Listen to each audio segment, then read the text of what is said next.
When I tell you people are always going to tell on themselves, watch this. I went through it so you don't have to. Please allow me to share my experience.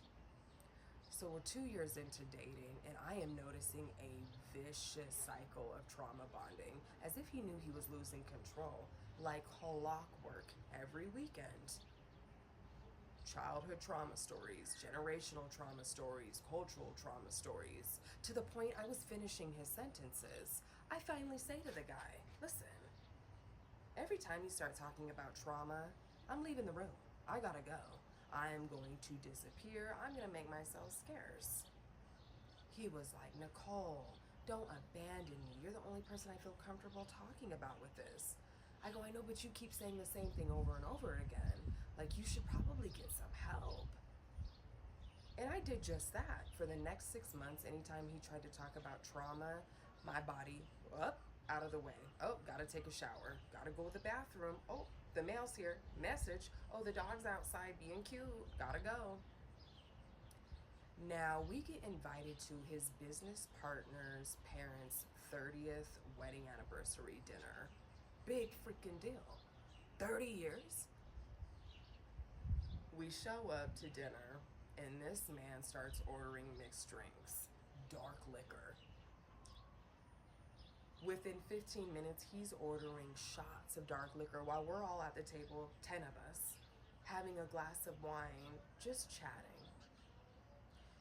He goes in the moment our food arrives, talking about childhood trauma, generational trauma. You guys, I'm sitting there as if I'm watching a movie.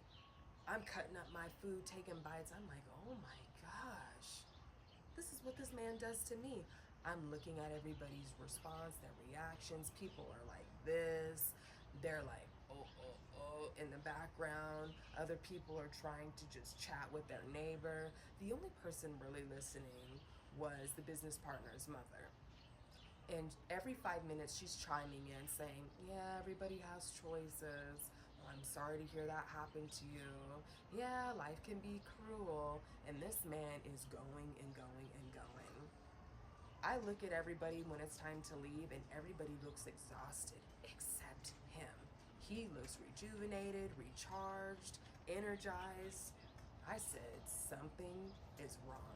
We get in the car, and I'm looking over at him, and I go, are you okay? And he was like, yeah, I'm great. How are you? And I said, I'm exhausted and embarrassed. And he was like, why? What'd you do? I said, no, sweetie, it's what you did. I said, you sat here talking about your trauma for 30 plus minutes. And he was like, well, you gotta pull on their heartstrings, make them feel bad. I said, if that's not the most manipulative thing I've heard. He goes, what? Who cares? I said, you've ruined their dinner. I said, you only get 1/30th wedding anniversary. And he was like, I don't care, Nikki. Like, I could care less about them. I said, I can see that now. Let alone I can see what you did to me. It was all manipulation. And he was like, let's go home. I don't even care. It's not a big deal.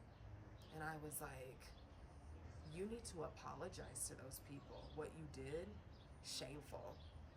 This man goes, I could care less what I did. I don't even care if they believe me. It's really not that big of a deal. Again, when I tell you guys, these people tell on themselves,